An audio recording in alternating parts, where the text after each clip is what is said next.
বর্তমান আমাদের দেশে বিগত কোভিড-19 সময় যেই পরিমাণে মানুষের প্রাণহানি ঘটেছিল কোভিড-19 ভাইরাসের কারণে, তার চাইতে বেশি ঈমানহানি ঘটতেছে এখন বাংলাদেশের মুসলমানদের।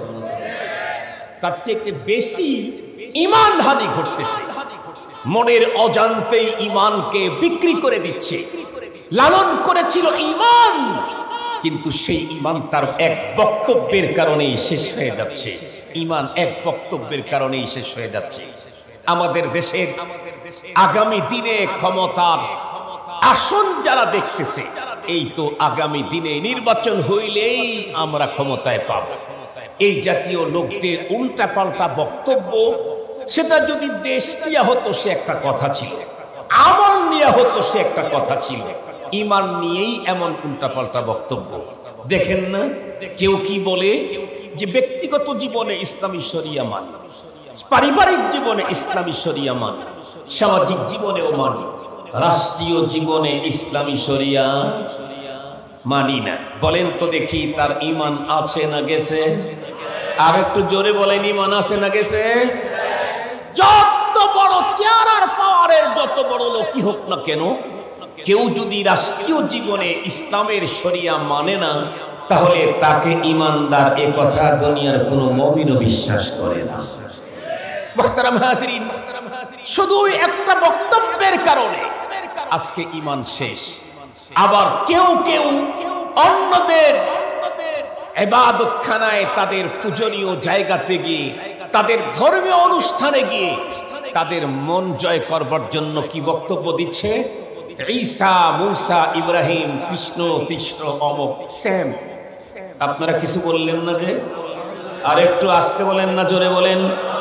তার মানে এই থিওরির সাথে আমরা একমত না। রোজার পূজা এপিটোপিট, মুদ্রার এপিটোপিট, কথা বলেন না কেন? একই জিনিস না।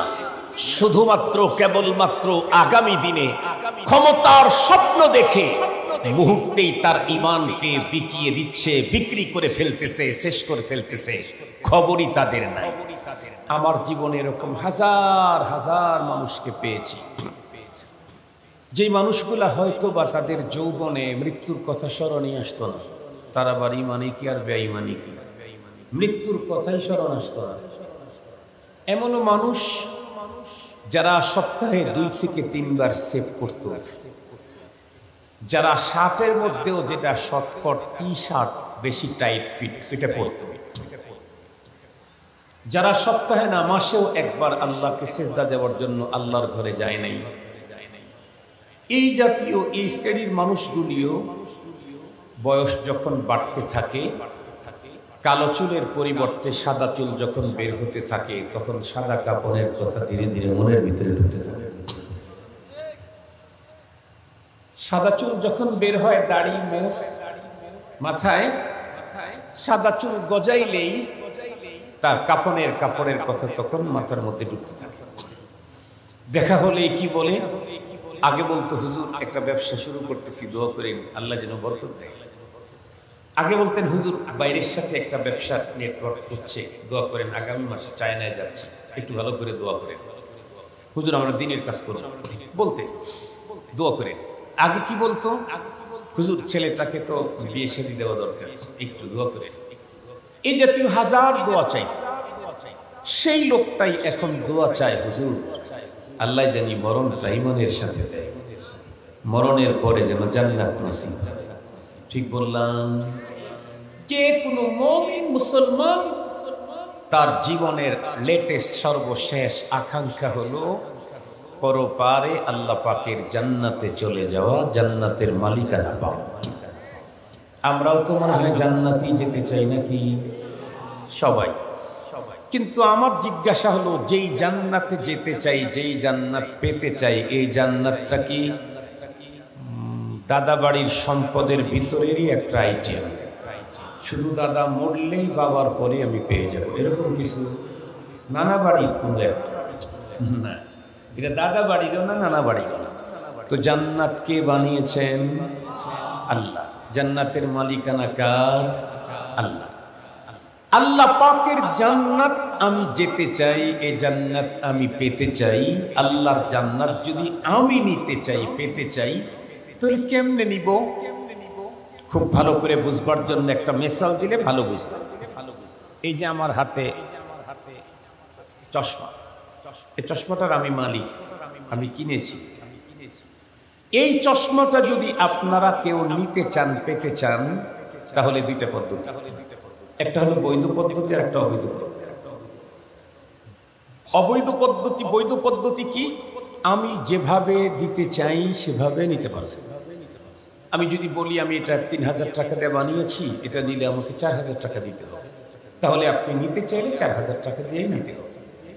যদি বলি আমি 3000 টাকা দিয়ে বানিয়েছি, 2000 কনসিডার, আমাকে 1000 টাকা দিলে দেবে, তো 1000 টাকা দিয়ে নিতে পারবেন।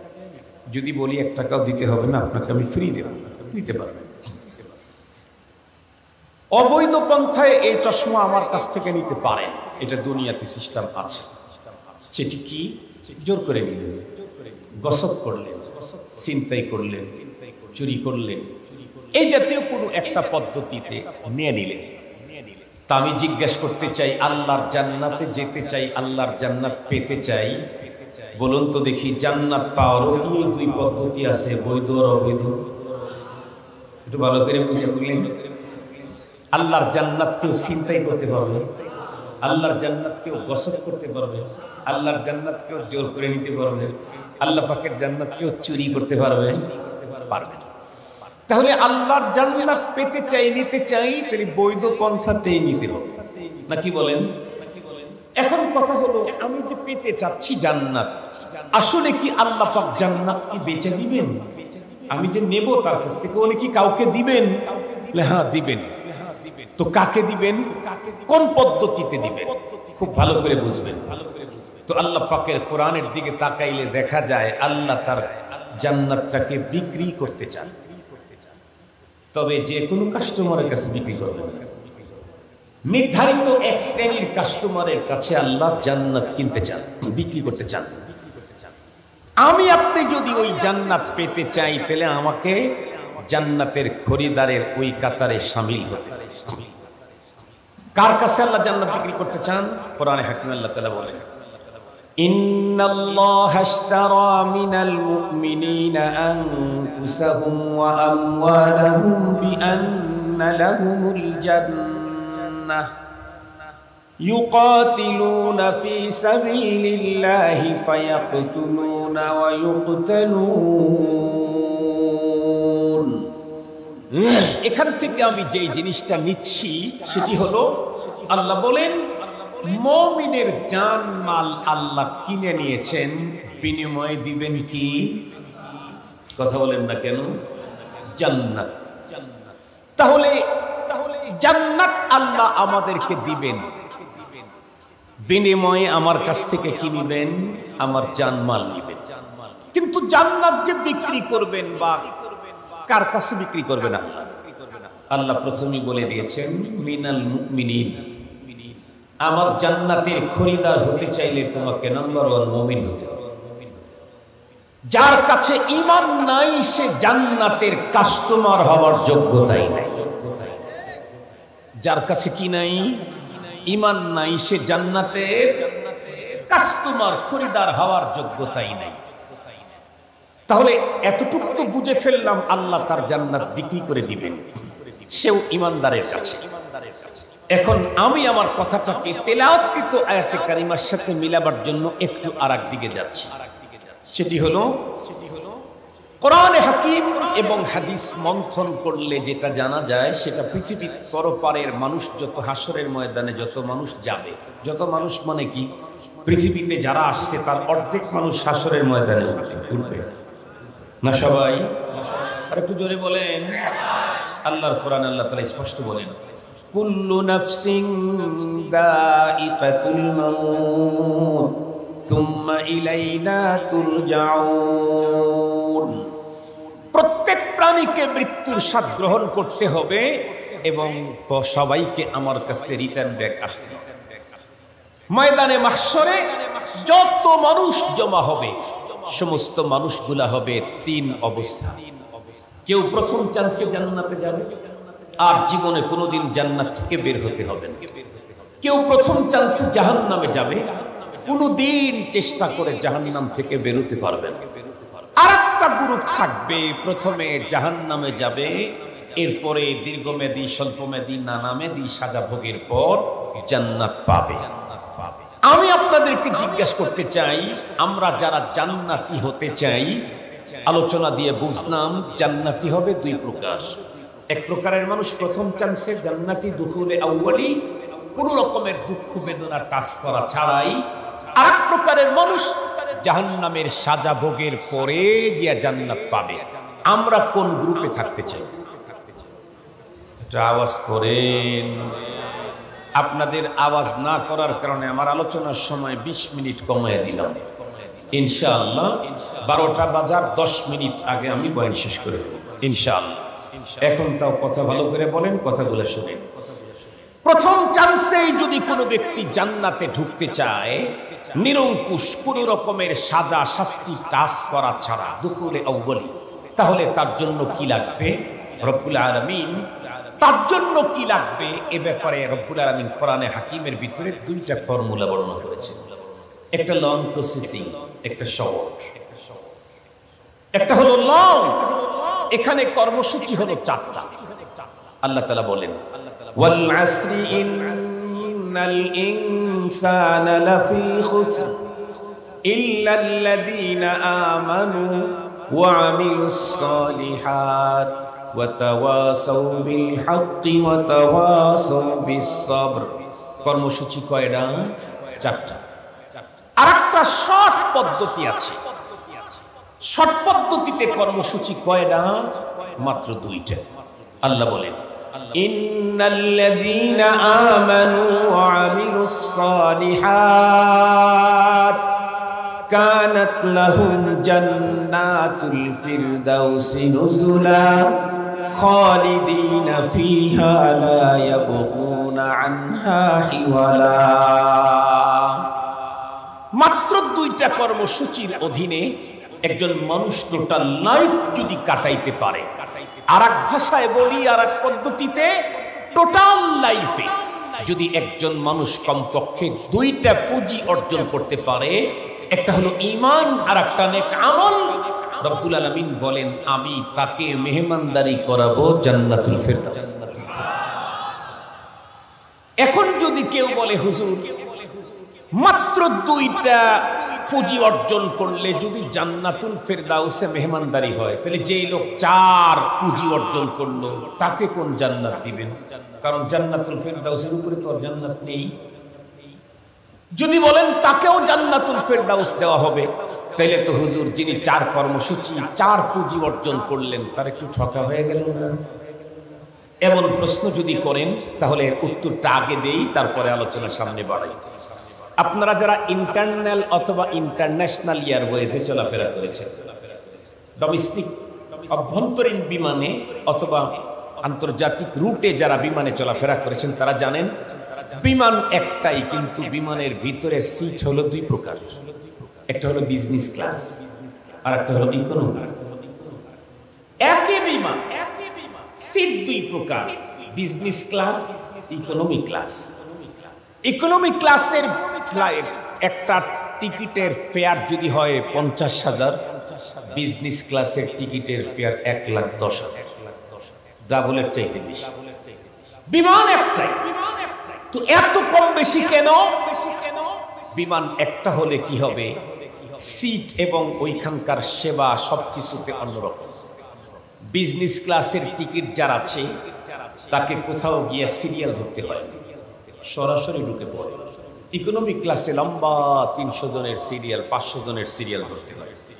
বিজনেস ক্লাসে যে সিট আপনাকে দিবে সেই সিটের উপরে বসলেন, আপনি ইচ্ছা যদি করেন যে আমি এখানে শুয়ে থাকবো, শুধু একটা ক্লিক করবেন একটা বাটনে, আপনি আপনার জায়গায় থাকবেন, সিট আপনাকে সুন্দর করে শোয়ায় দিবে।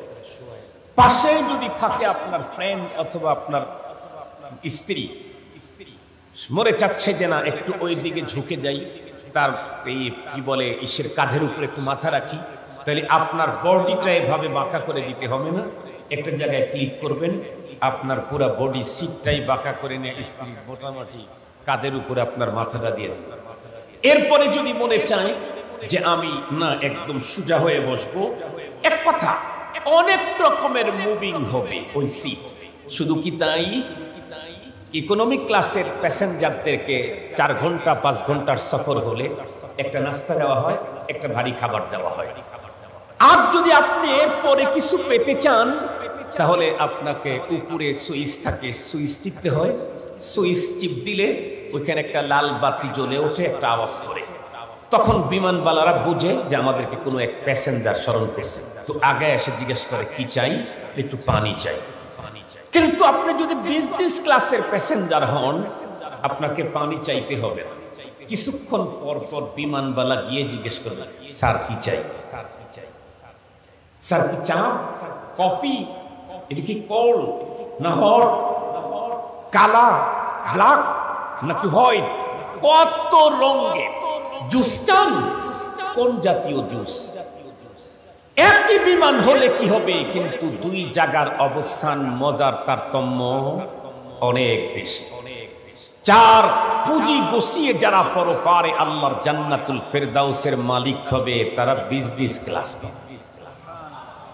যারা কমপক্ষে 2 পুঁজি নিয়ে কবরে যাবে তাদেরকে জান্নাতুল ফেরদাউসি দেওয়া হবে ইকোনমি ক্লাস।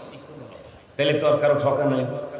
এখন আসেন, এখন জিজ্ঞাসা হলো হুজুর, তো ঈমান আর নেক আমলের পুঁজি নিয়ে কবরে গেলে জান্নাতে মেহমানদারি করবেন, তারপরে আবার কোথায় থাকতে দিবেন? ওখানে তো মেহমানদারি হবে, তারপরে কোথায় থাকতে দিবেন? অথবা যদি জিজ্ঞাসা করেন হুজুর জান্নাতুল ফেরদাউসে আল্লাহ মেহমানদারি করবেন কতদিন, আল্লাহ পাক এমন প্রশ্ন করলে উত্তর দিয়ে দিলেন খালিদিন। আমার জিজ্ঞাসা হলো কতদিন, আল্লাহ বললেন খালিদিন। কতদিন বাংলা, খালিদিন কি বাংলা? খালিদিন হলো আরবি, চিরদিন, চিরজীবন। কতদিন? 100% বুঝাবার জন্য রব বলেন আবাদা, যা কখনো শেষ হবার না। তাহলে কোন একজন মানুষ প্রথম চান্সেই নিরঙ্কুশ শাস্তি ভোগ করা ছাড়া জান্নাতি হতে চাইলে কয়টা পুঁজি লাগবে? কথা বলেন না কেন? কমপক্ষে কয়টা? একটা হলো ঈমান আর একটা হলো নেক আমল। বুঝলাম। যদি হুজুর কারো যদি 2টা না থাকে, একটা আছে, তাইলে কি হবে? তাহলে আমাকে জানতে হবে কোনটা আছে কোনটা নাই। যদি বলেন হুজুর নেক আমলের অভাব নাই, একদম জনহিতকর কাজ করেছি, রাস্তাঘাট, ব্রিজ, কালভার্ট একসঙ্গে 500টা মডেল মসজিদ বানাইছি, যা পৃথিবীর ইতিহাসে কোন রাজা বাদশাহ পর্যন্ত করে নাই, কিয়ামতের আগে হয়তো নতুন কেউ করতে পারে, অতীতে হয় নাই। এরকম বহু ভালো কাজ করেছে, কিন্তু হুজুর শুধু ঈমান নাই। তাহলে বলুন তো দেখি তার জন্য পরপারে কি হতে পারে? একটু জোরে বলেন। তার মানে উনি জান্নাতের কাস্টমার হওয়ার যোগ্যতাই নাই। প্রথমেই বলেছি আল্লাহ জান্নাত বিক্রি করবেন, তবে কার কাছে? আবার কথা বলেন না কেন? কার কাছে? মুমিনের কাছে, অন্য কারো কাছে জান্নাত বিক্রি করবেন না। খুব ভালো করে বুঝবে, নেকির কাজ করতে করতে করতে করতে অনেক কাজ করে ফেলেছি, কিন্তু আমার ঈমানে প্রবলেম। তাহলে কাল্লা ওয়াল্লাহ লা ইয়াদখুলুল জান্নাহ, কখনোই না, কসম আল্লাহ, সেই লোক কখনো জান্নাতে যেতে পারবে না। আমি আপনাদেরকে বুঝবার জন্য সোনালী যুগের একজন পৃথিবীর বিশ্বসেরা বংশীয় একজন মানুষের ইতিহাস আপনাদের খেদমতে তুলে ধরি। পৃথিবীর সবচাইতে উন্নত মানের যুগ, বিশ্বনবীজি বলেছেন খায়রুল কুরুনি কারনি সুম্মাল্লাযীনা ইয়ালুনাহুম সুম্মাল্লাযীনা ইয়ালুনাহুম। পৃথিবীর সবচাইতে সুন্দর সোনালীতম যুগ হলো আমার সাহাবীদের যুগ, আমার যুগ। সেই যুগের একজন মানুষ, সবচাইতে বড় ফ্যামিলি, বিশ্বনবীজি বলেন তাম পৃথিবীর মধ্যে আল্লাহ তাআলা বুলদে ইসমাইলকে চয়েস করেছে। সেখান থেকে আল্লাহ তাআলা হাশেমকে, বনু হাশেমকে চয়েস করেছেন। সেখান থেকে আল্লাহ তাআলা আব্দে মনাফকে চয়েস করেছেন। সেখান থেকে আল্লাহ তাআলা আমাকে চয়েস করেছেন। তার মানে বিশ্বনবী পৃথিবীর সবচেয়ে সেরা বংশে জন্মগ্রহণ করেছেন। সেই বংশের সেরা বংশের একজন মানুষের নাম খাজা আবু তালেব, পয়গম্বরের চাচা। ইসলামী ইতিহাস যদি আপনি মন্থন করেন, ইসলামের শুরু যুগের ক্রাইসিস পিরিয়ড, সেই মুহূর্ত যদি আপনি দেখেন, তাহলে দেখবেন পাতায় পাতায় খাজা আবু তালেবের নাম আসবে। ইসলামী ইতিহাসের শুরু যুগ খাজা আবু তালেবের নাম ছাড়া নেই। কেন?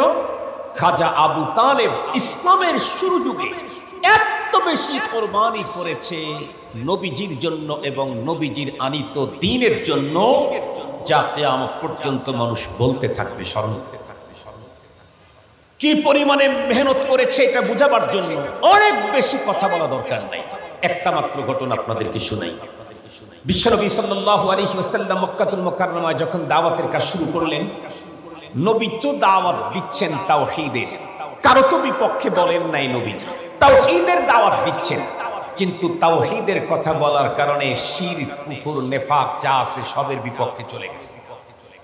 বর্তমান সময়ে বাংলাদেশে এরকম হয়, হুজুর তো কথা বলেন কোরআনের, কিন্তু কোরআনের বিরোধী হওয়ার কারণে কারো নেতা, কারো ব্যক্তি, কারো দল, কারো পার্টির বিরুদ্ধে হয়ে গেছে। হুজুর কি কোনো দলের বিরুদ্ধে বলছেন?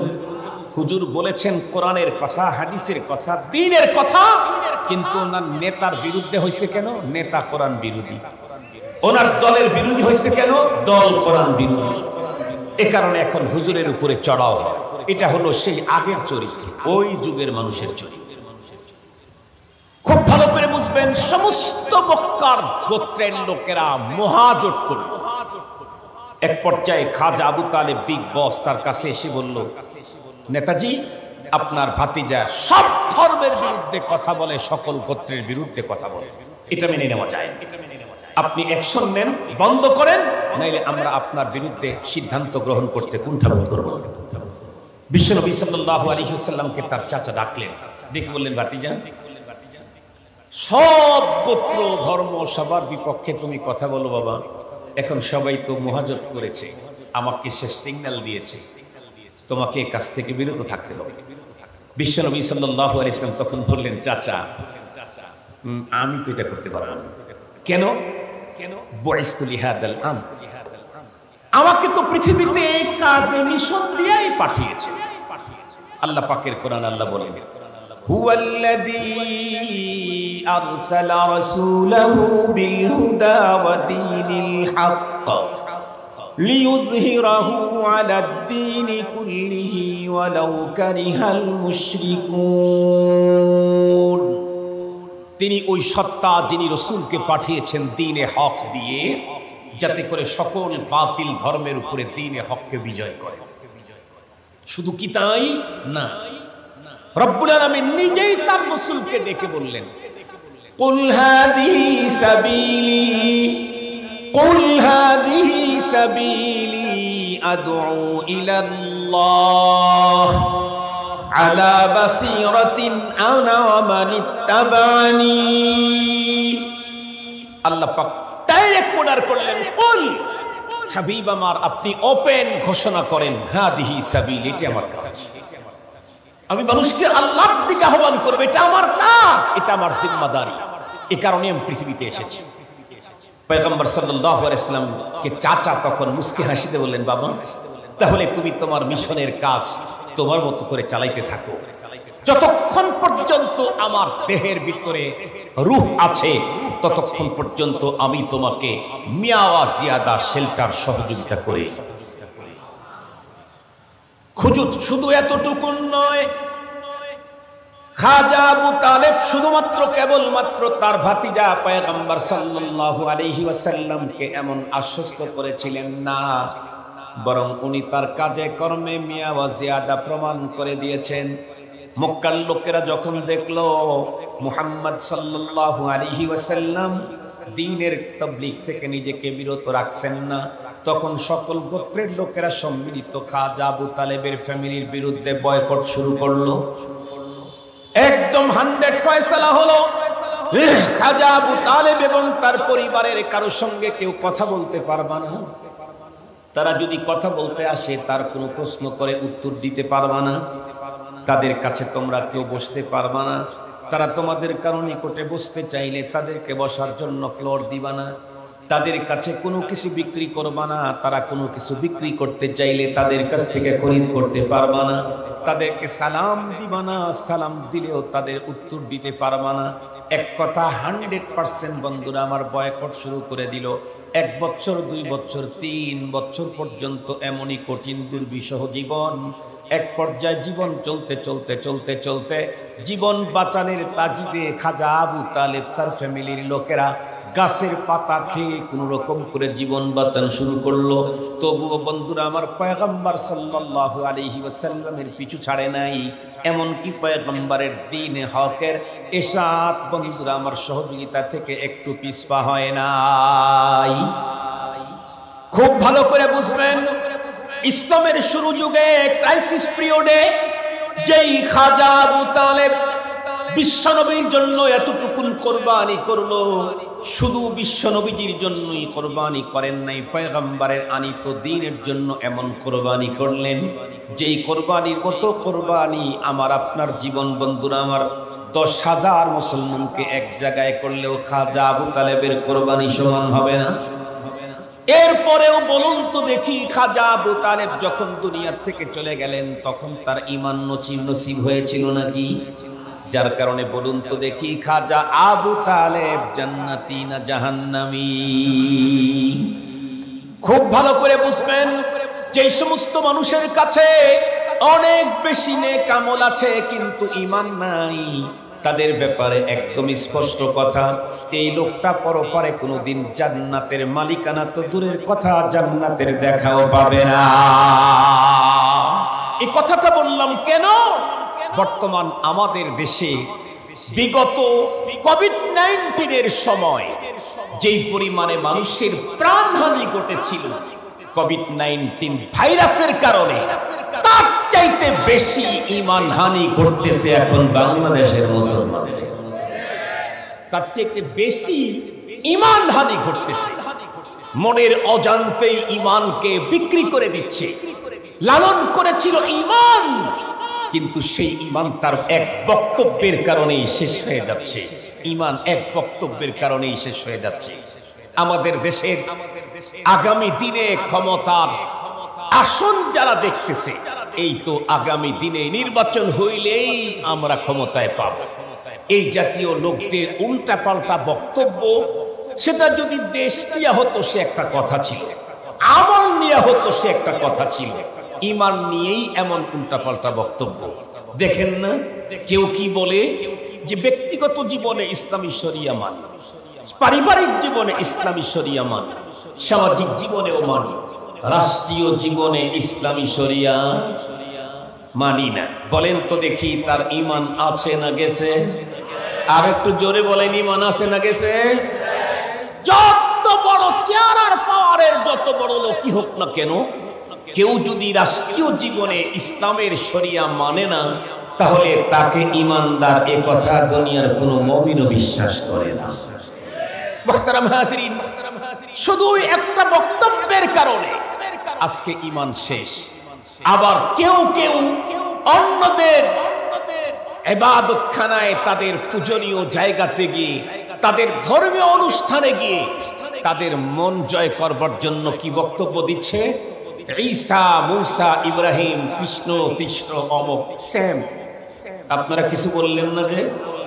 আর একটু আসতে বলেন না, জোরে বলেন। তার মানে এই থিওরির সাথে আমরা একমত না। রোজার পূজা এপিট্রপির, মুদ্রার এপিট্রপির কথা বলেন না কেন? একই জিনিস না।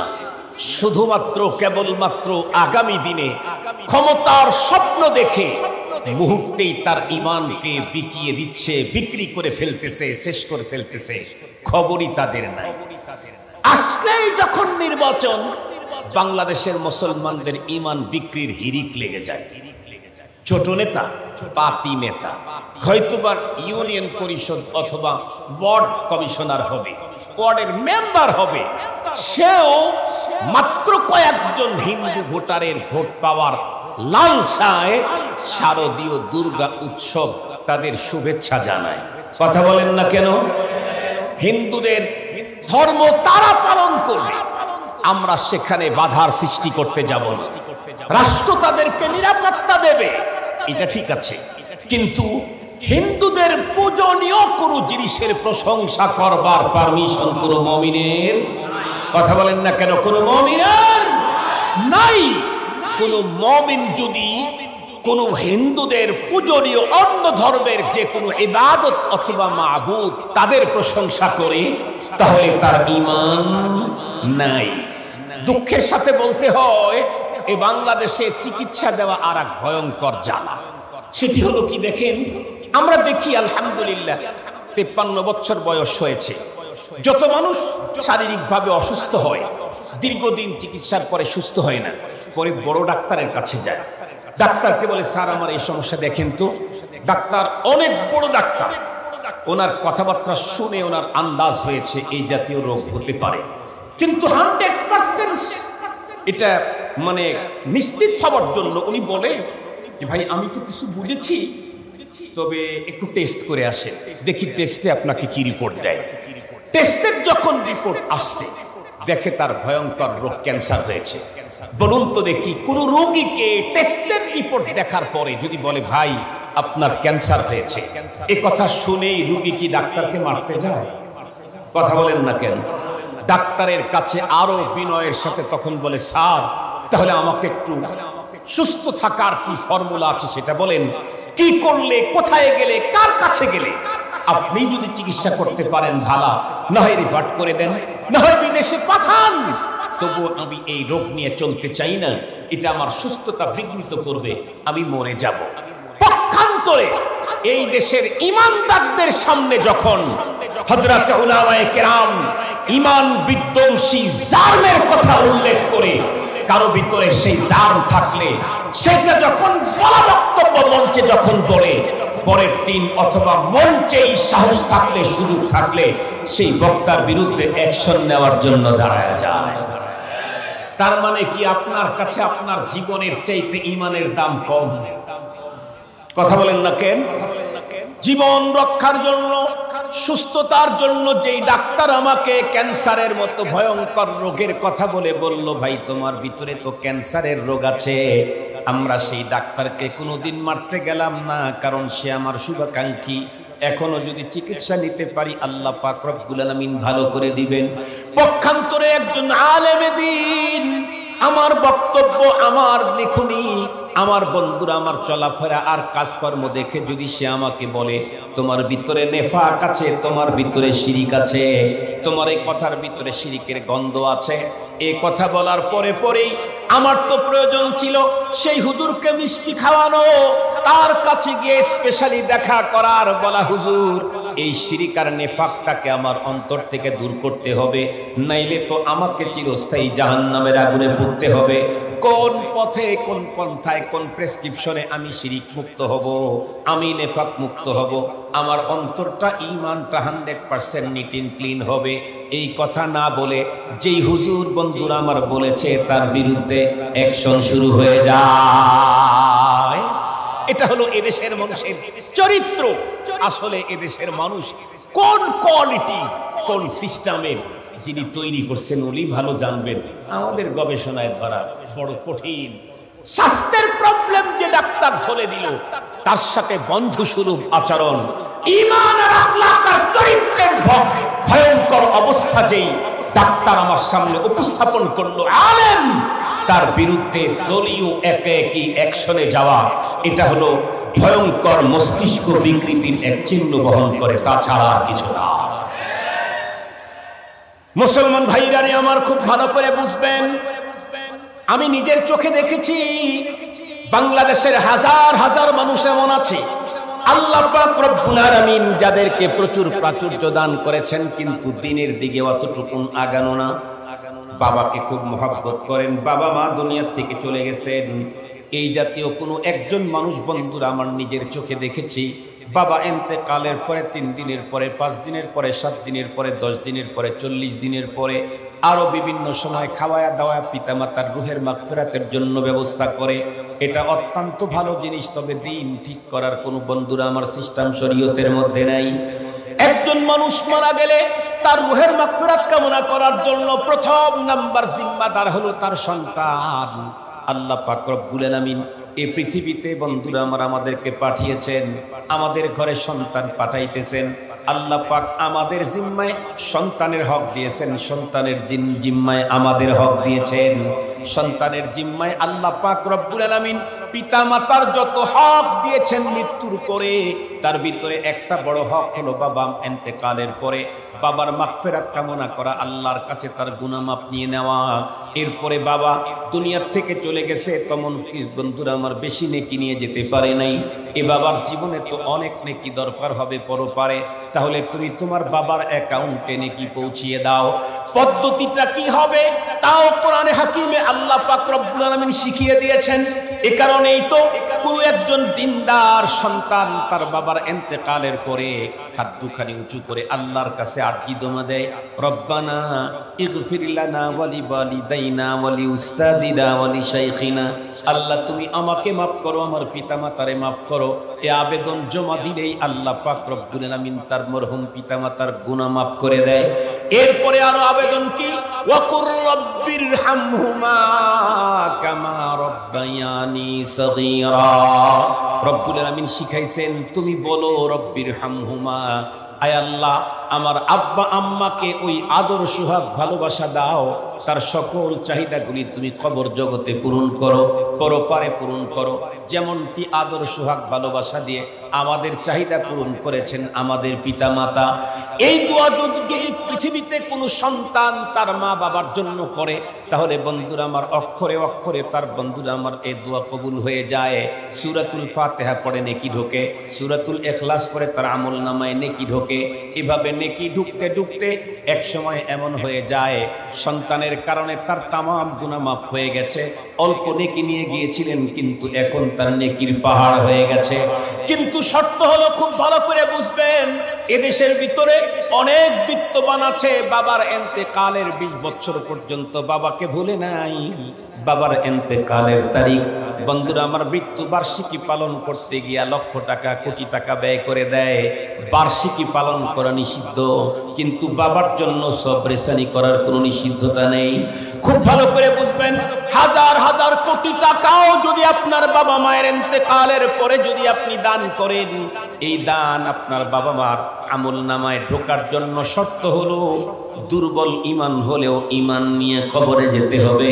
ঈমান যদি ভেঙ্গে কবরে গিয়ে থাকে, হারামাইন শরীফাইনের ইমামদেরকে দিয়া কিয়ামত পর্যন্ত দোয়া করাইলেও একটা গুনাহ মাফ হবে না। এজন্য সবচাইতে গুরুত্বপূর্ণ বিষয় এখন এই দেশের মানুষের জন্য সবচাইতে গুরুত্বপূর্ণ বিষয়, আমি বাবা আপনজন ইন্তেকালের পরে তার জন্য সবরেসানি করতে কোটি টাকা ব্যয় করব। অবশ্যই তার গুনাহ মাফের জন্য চোখের পানি ছেড়ে আল্লাহর কাছে আবেদন জমা দিব, অবশ্যই। কিন্তু তার চাইতে বেশি দরকার হলো বাবা ইন্তেকালের আগে, চাচা ইন্তেকালের আগে, মা বোন ভাতিজি ফুপি খালা ইন্তেকালের আগে, ভাই বন্ধু দোস্ত ইন্তেকালের আগে তার ব্যাপারে সজাগ দৃষ্টি রাখা, যেন কোনো অবস্থাতেই মা বাবা ভাই বোন ঈমান ভঙ্গ হয়ে কবরে না যায়। এজন্য দৃষ্টি রাখতে হবে বাবা কার সাথে মিশে, চাচা কার সাথে মিশে, আমার ছেলে কাদের সাথে মিশে। আবার কাদিয়ানীদের সাথে মিশে যায় নাই তো, আবার আহলে কোরআন হয়ে যায় নাই তো। কথা বলেন না কেন, কথা বলেন না কেন? চলতে চলতে আমার বাবা কাদিয়ানী হয়ে যায় নাই তো, চলতে চলতে আমার ছেলে আহলে কোরআন হয়ে যায় নাই তো। বর্তমান যেই ভয়ঙ্কর ফিতনা বর্তমান আমাদের দেশে আছে, তার মধ্যে একটা ভয়ঙ্কর ফিতনার নাম হলো আহলে কোরআন। এই ফিতনায় আক্রান্ত হচ্ছে যুবকেরা বেশি বেশি। ইংরেজি শিক্ষিতরা এই ফিতনায় অ্যারেস্ট হয়ে যাচ্ছে, গ্রেফতার হয়ে যাচ্ছে, এর ভিতরে পড়ে যাচ্ছে। তারা কেন? তারা চমৎকার কথা বলে। আহলে কোরআনদের একটা বক্তব্য হলো, দেখো নবী আলাইহিস সালাম আমাদের মাঝ থেকে চলে গেছেন প্রায় 1500 বছর। নবী আলাইহিস সালামের হাদিস কোনটা নবীজির হাদিস, কোনটা নবীজির হাদিস না, এটা তো কোরআনের মতো করে সংরক্ষণ হয় নাই। তাদের বক্তব্য সঙ্গত কারণে আমরা কোনো হাদিস মানতে পারবো না। আজকে যেটা নবীজির হাদিস বলা হচ্ছে এটা নবীজির হাদিস, তাদের কথায় এর কোনো গ্যারান্টি নেই। নাউজুবিল্লাহ বলবেন না একটু? আমরা যেখানে কোরআন আছে হুদাল্লিন নাস হুদাল্লিল মুত্তাকিন, এই কোরআন মেনেই আমরা চলবো, কোনো হাদিস মানতে হবে না। মুহতারাম হাজিরিন, খুব ভালো করে বুঝবেন, শুধু কোরআন যদি মানতে চায়, হাদিস বাদ দিয়ে কখনো কোরআন মানার সুযোগ, কথা বলেন, হাদিস বাদ দিয়ে কখনো কোরআন মানার সুযোগ নাই। কিন্তু আপনাকে বুঝাইছে বড় সুন্দর করে, কেন? যে কোনো আরবির কথাই তো আরবি, ওই কথা আবু বকর সিদ্দিক, ওমর ফারুক রাদিয়াল্লাহু আনহুর না নবীজির, এটা বুঝবা কেমনে? এই জাহেলগুলি এই জাতীয় কথা বলে এদেশের হাজার হাজার ইংরেজি শিক্ষিত ভাইদেরকে, যুবকদেরকে ঈমান শূন্য করে ফেলতেছে। খুব ভালো করে বোঝার জন্য চেষ্টা করবেন। বলুন তো দেখি, কোরআনে হাকিমের ভিতরে যে আয়াতে কারিমা আছে তার ভিতরে একটা কোরআনের আয়াত হলো কুল ইন কুনতুম তুহিব্বুনাল্লাহা ফাত্তাবিউনি ইউহিব্বুকুমুল্লাহ। বলুন তো দেখি এটা কোরআন না হাদিস? কেউ যদি কোরআন মানতে চায়, আহলে কোরআন হতে চায়, এই আয়াত বাদ দিয়ে কি আহলে কোরআন হওয়া যাবে? এই আয়াতে কারিমাতে আল্লাহ পাক রব্বুল আলামিন তার হাবিবকে ডেকে বললেন, কুল, আপনি ওপেন ঘোষণা করে দিন, পৃথিবীর মানুষ, তোমরা যদি আল্লাহকে মুহাব্বত করতে চাও তাহলে আমার পয়গম্বরের অনুকরণ করো। আপনি বলেন আমার অনুকরণ করো। তাহলে আল্লাহ কোরআনে বলে দিলেন, আল্লাহকে মুহাব্বত করতে চাইলে কার অনুকরণ করা লাগবে? বিশ্ব নবীজির অনুকরণ। সে যদি হাদিস না মানে তাহলে পয়গম্বরের অনুকরণ করবে কেমনে? সঙ্গত কারণে যারা হাদিস মানে না তারা কোরআন শরীফের এই আয়াত অস্বীকার করে। কোরআনের আয়াত অস্বীকার করলে সে কখনো মুমিন থাকতে পারে না। কোরআনে হাকিমে আল্লাহ আরো বলেন, কি বলেছেন? লাকাদ কানা লাকুম ফি রাসূলিল্লাহি উসওয়াতুন হাসানাতুন লিমান কানা ইয়ারজুল্লাহা ওয়াল ইয়াউমাল আখির ওয়া যাকারাল্লাহা কাসীরা। তোমাদের জন্য রয়েছে উত্তম আদর্শ আমার তোমাদের রাসূলের ভিতরে। জিজ্ঞাসা করতে চাই, নবীজির হাদিস যদি না মানি, নবীজিকে আদর্শ করে গ্রহণ করবার পথ কোথায়? কোরআন হাদিস, কোরআন শরীফের ভিতরে আল্লাহ তাআলা আরো বলেন, কোরআন শরীফের ভিতরে বলেন, ওগো আমার হাবিব, আমি আপনার উপরে এই কোরআন নাজিল করলাম আপনার অন্তরের উপরে, লিতুবাইয়িনা লিন-নাসি মা নুজিলা ইলাইহিম। আমি আপনার উপরে নাজিল করেছি এই কারণে আপনি কোরআনের প্রতিটা কথাগুলি খুলে খুলে উম্মতের সামনে বর্ণনা করবেন। বলুন তো দেখি, বিশ্বনবীজির বর্ণনাটাই তো হলো হাদিস। এখন হাদিস যদি না মানে সেই লোক কোরআনের এই আয়াত মানলো নাকি? সঙ্গত কারণে আহলে কোরআন যারা, তারা মুমিন নয়, তাদের ঈমান শেষ। এই জন্য আমাদেরকে বাবা মা আপনজন জীবদ্দশায় সবচাইতে বড় পাহারাদারি করা লাগবে তাদের ঈমানের। কারণ ঈমান যদি ভঙ্গ হয়ে কবরে যায়, মক্কা মদিনার সমস্ত ইমামদেরকে কিয়ামত পর্যন্ত দাওয়াত খাওয়ায়া, তাদের দিয়ে দোয়া করায়া, একটা গুনাহ মাফ করাবার কোনো সুযোগ নাই, একটা নেকি তাদের আমলনামায় ঢুকাবার সুযোগ নাই। আরো সহজ কথা, আল্লাহ পাক রব্বুল আলামিন তাদের কাছে তার জান্নাত বিক্রি করতে রাজি নাই। মুসলমান ভাইরা আমার, কেউ যদি বলে হুজুর আমার কাছে দুইটা পুঁজি পুরা নাই, একটা আছে, বলে কোনটা? ঈমান আছে, নেক আমল বলতে কিছুই নাই। তাহলে তার কি হবে? আহলে সুন্নাত ওয়াল জামাতের আকীদা কোরআন হাদিস মন্থন করে আপনারা দেখতে পারেন। তার ব্যাপারে সিদ্ধান্ত হলো, শুধু যদি ঈমান থাকে, জিন্দেগিতে একটা নেক আমলও না থাকে, আল্লাহ পাক রব্বুল আলামিন ঈমানের বদৌলতে তাকে কোনো না কোনো একদিন জান্নাতের মালিকানা দিয়েই দিবে। আল্লাহ পাক তো বলেই দিয়েছেন, ইন্নাল্লাহা ইশতারা, আল্লাহ বিক্রি করে দিয়েছেন, ইশতারা বিক্রি করেছেন, মিনাল মুমিনিন। ইশতারা আমরা জানি পাই আর সেরা একটা অর্থের ভিতরে ব্যবহার হয়। মুমিনের কাছে বিক্রি করেছেন, মুমিনের কাছ থেকে কিনেছেন কি? তার জান আর মাল। এটা কেনা বেচা হয়ে গেছে। সঙ্গত কারণেই কেউ যদি ঈমান নিয়ে কবরে দিতে পারে, সে জান্নাত পাবে। দিলে হলো কেন? কারণ হলো ও ঠিকঠাক মতো যা পাওনা দাওনা ছিল তা পেইড করে না। কথা বলেন না কেন? যে ডিলে হলো কেন? পাওনা দাওনা যা ছিল তা পে করে নাই। জীবদ্দশায় 5 ওয়াক্ত নামাজে আল্লাহর ঘরে হাজিরা দেওয়ার কথা ছিল, জান্নাত বিক্রি করছেন, এটা একটা শর্ত। আরো কি ছিল? সম্পদ হলে যাকাত দেওয়ার কথা ছিল। এই জাতীয় অনেক কিছু বিক্রি করেছেন, কিন্তু এগুলা পেড করে নাই। এ কারণে তাকে ডিলে, একটু দেরিতে দেওয়া হলো। মাঝখানে এই যে বিক্রি পরিশোধ করে নাই, এই জন্য জরিমানা হলো দহনের শাস্তি, আগুনের শাস্তি নিয়ে আসো, এটা কমপ্লিট হোক, তারপরে তোমার জান্নাত তুমি নিবা। সুবহানাল্লাহ, আলহামদুলিল্লাহ বলেন। অপর দিক থেকে আবার নাউজুবিল্লাহ বলতে হবে যে আল্লাহ যেন আমাদেরকে এই পদ্ধতিতে জান্নাতের মালিক না বানান, আমার দ্বারা জানি দুনিয়াতেই আল্লাহ পাকের বাতানো তরিকা লঙ্ঘিত না হয়, 100% পালন হয়, আমি যেন প্রথম চান্সেই জান্নাতে যেতে পারি।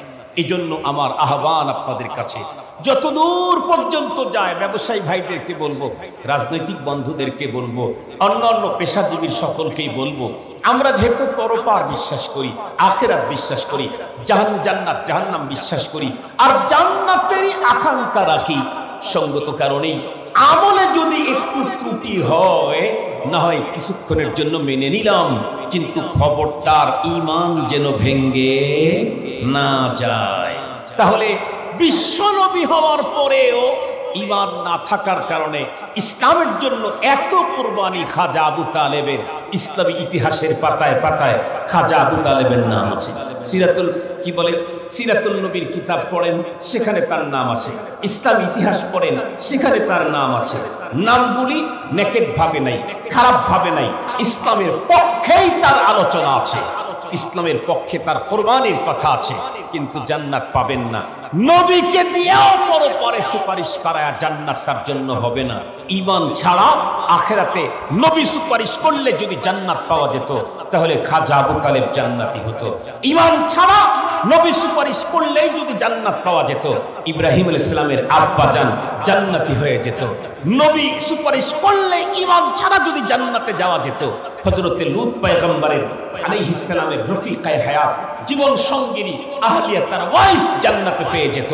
সত্যিই যদি নবী হইলেই সুপারিশে যদি জান্নাত পাওয়া যেত, ঈমান ছাড়াও সুপারিশ করে যদি জান্নাত পাওয়া যেত, হযরতে নূহ পয়গম্বরের কলিজার টুকরা সন্তান কেনান, যার ব্যাপারে স্বয়ং রবকে, আল্লাহ পাককে পয়গম্বর নূহ আলাইহিস সালামের কথা বলেছেন, ইন্নাহু মিন আহলি, আল্লাহ এটারে আপনি বাঁচান, এটারে রক্ষা করুন, ও আমার কলিজার টুকরা। আল্লাহ পাক উত্তর করলেন, ইন্নাহু লাইসা মিন আহলি। স্পষ্ট কথা। এজন্য আসেন, কোন ব্যবসার খাতিরে যেন আমার ঈমান নষ্ট না হয়, রাজনীতি করতে গিয়ে যেন আমার ঈমান নষ্ট না হয়, সম্পদ অর্জন করতে গিয়ে যেন আমার ঈমান নষ্ট না হয়, বড় চেয়ার দখল করতে গিয়ে যেন আমার ঈমান নষ্ট না হয়, বড় পদবীর জন্য যেন আমার ঈমান নষ্ট না হয়। কেন? ঈমান যদি দুর্বল হয়, তবুও আমি পরপারে মুক্তি পাবো, কিন্তু ঈমান ভেঙ্গে গেলে মুক্তির আর কোনো সম্ভাবনাই নাই। আল্লাহ তাআলা আমাদের সকলকে আলোচিত কথা বুঝবার, এর উপরে আমল করবার তৌফিক দান করুন। একটু আমিন বলবেন কি? আর একটু জোরে বলেন না আমিন। আরো 10 মিনিট আগে ছেড়ে দিলাম, 50-এ ছেড়ে দিতে চেয়েছিলাম, 40-এ ছেড়ে দিলাম। সর্বশেষ কথা আপনাদের কাছে আমার, সেটি হলো আমাদের প্রত্যেকের দুনিয়া সামনে না অনেকটা পিছনে? দুনিয়া আমাদের সামনে না অনেকটা পিছনে? অনেকটা পিছনে। এখন দুনিয়াতে আছি, তবে অনেকটাই পিছনে চলে গেছে। কারণ আমার আয়ু যদি 80 বছর থেকে থাকে, আমি তো এখন 53 বছর, তাহলে দুনিয়াতে আমার চলে গেছে কতটুকু? 53। সামনে আছে কত? 27। এই 27 বছর এই দুনিয়াতে আমি থাকবো, এরপরে কই যাব? কথা বলেন না কেন? কবরের পরে কই যাব? আখিরাতে, হাসরে উঠতে হবে। এই টোটাল জীবনটাই হলো সামনে।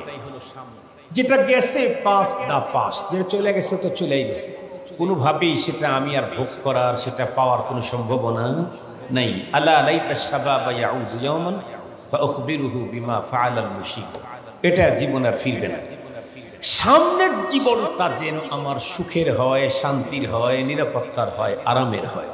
এজন্য আমাকে জান্নাতের এরিয়াতে থাকতে হবে। কারণ আখিরাত তো দুনিয়ার মতো না, যে একই এলাকায় শান্তি ও অশান্তি, একই এলাকায় শান্তি ও অশান্তি, একই বিল্ডিং এর ভিতরে কেউ হাসে কেউ কাঁদে। কথা বলেন না কেন? একই বিল্ডিং এ কেউ হাসে কেউ কাঁদে না?